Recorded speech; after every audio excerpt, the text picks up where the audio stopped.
Nah ini kan kendor ya, slider ini kan kendor. Nah di kondisinya malam, terus bengkel tutup ya, kalau di kampung di sini tutup. Nah gimana cara ngakalinya itu seperti ini nih. Kalau saya seperti ini biar nggak oblaknya, biar nggak gampang copot. Ini kan udah kendor, jadi diganjal pakai kertas seperti ini yang digunting. Nah,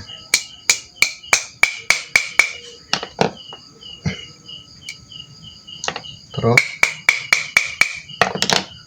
sampai kencang seperti ini. Yang tadinya seperti ini tuh cepet los nih, jadi kuat lagi.